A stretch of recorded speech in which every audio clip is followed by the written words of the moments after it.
Hi, my name is Ella. I'm the CEO and founder of Virtually Thrive. I'm a company dedicated to creating educational content to help families improve their mental well-being.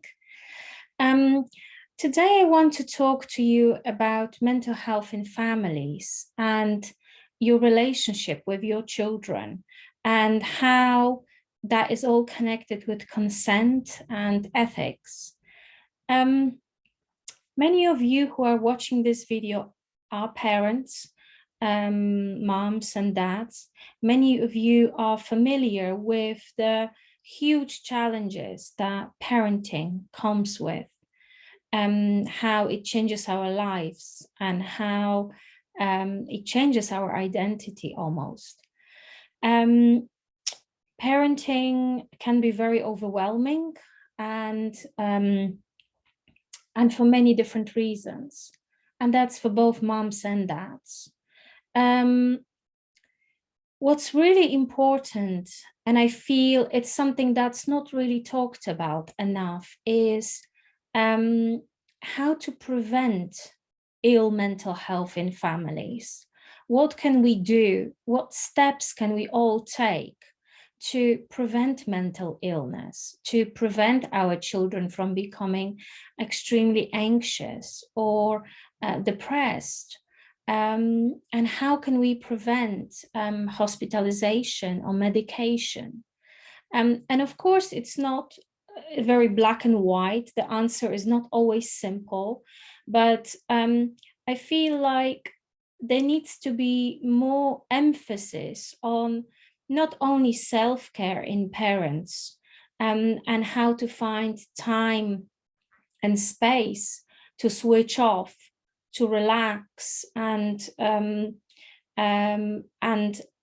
become the best version of yourself so you can look after your family in the best way possible. So it's not just the self-care, but there's another aspect that to me personally has been very important, and it's the bond that you have with your child and how that can change everything. So most of us are familiar with the fact that when children grow up, they're going through many multiple changes, developmental changes, cognitive changes, their needs change. They are becoming more prone to peer pressure, exam stress. Social media is undoubtedly increasing anxiety in children, in many children. And one thing we can do to help our children battle with these modern life struggles, if you call them like that, is to help them become more resilient. And how do we help them become more resilient?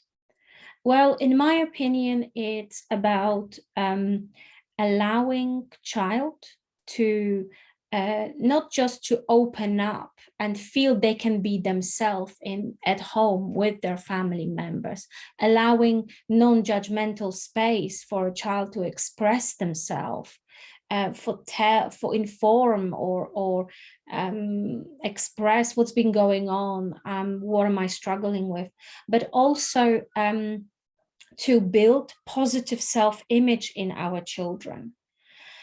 And when we have a child that has a positive self-image, that child will be more confident. That child will be able to handle bullying in a better way. That child will be more resilient, and it will be more positive and will notice positive aspects in themselves and positive aspects in others. But when that space is not always there at home for a child to be themselves, to be who they are, and when we are not perhaps promoting the positive self-image in our child by not modeling positive behavior, by not, if parents don't have space, don't have energy, don't have the time to make a conscious effort to be positive, to speak in a positive way with their children, and when the children are watching, then quite often that child at some point it might drift away and might go direction their peers or their friends. And it might feel like we are losing control over that relationship. That bond isn't that strong anymore. And sometimes when that happens, a child will need to see an expert, medical expert, mental health nurse, a child therapist.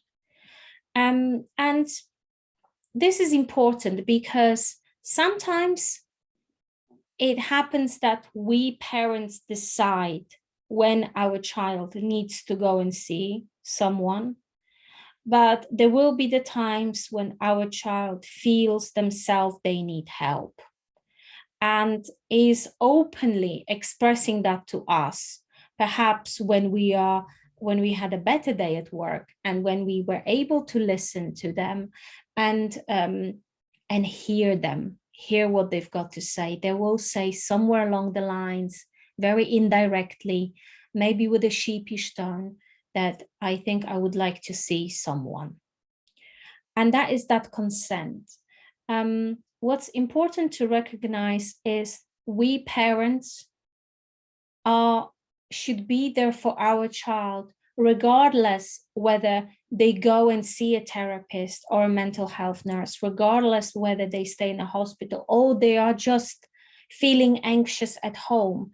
Our role is to be here, support our kids the best we can, and let them be, just non-judgmentally be there for them.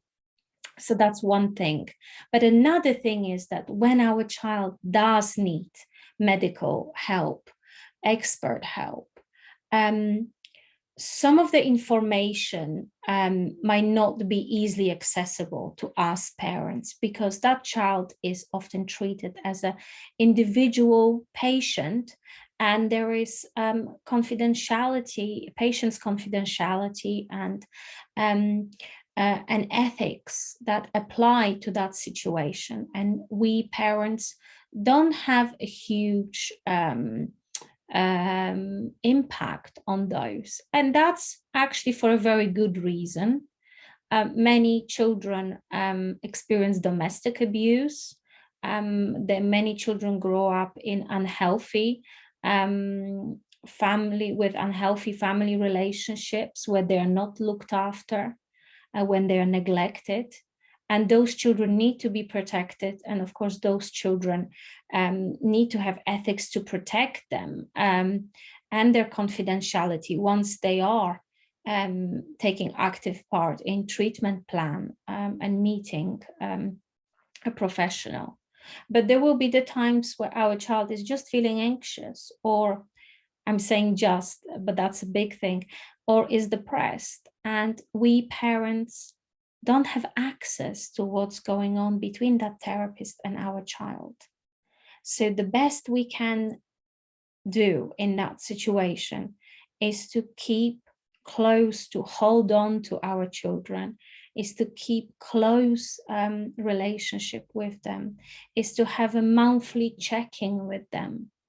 It's to do something regular together where you give child that space to open up and tell you what is going on. Don't wait until your child is seeing the therapist to then start talking about their mental health. Let them come to you with their worries, with their anxieties. Let them trust you. And one way you're going to do that is by showing your child vulnerability, is by being honest about your own feelings to your child, is by not trying to be the perfect parent. It's by showing your child that we all have days when we are feeling low, and that's okay. And by giving that open space for self-expression, super important. I hope you enjoyed this video. I wish you best of luck. Thank you. Bye.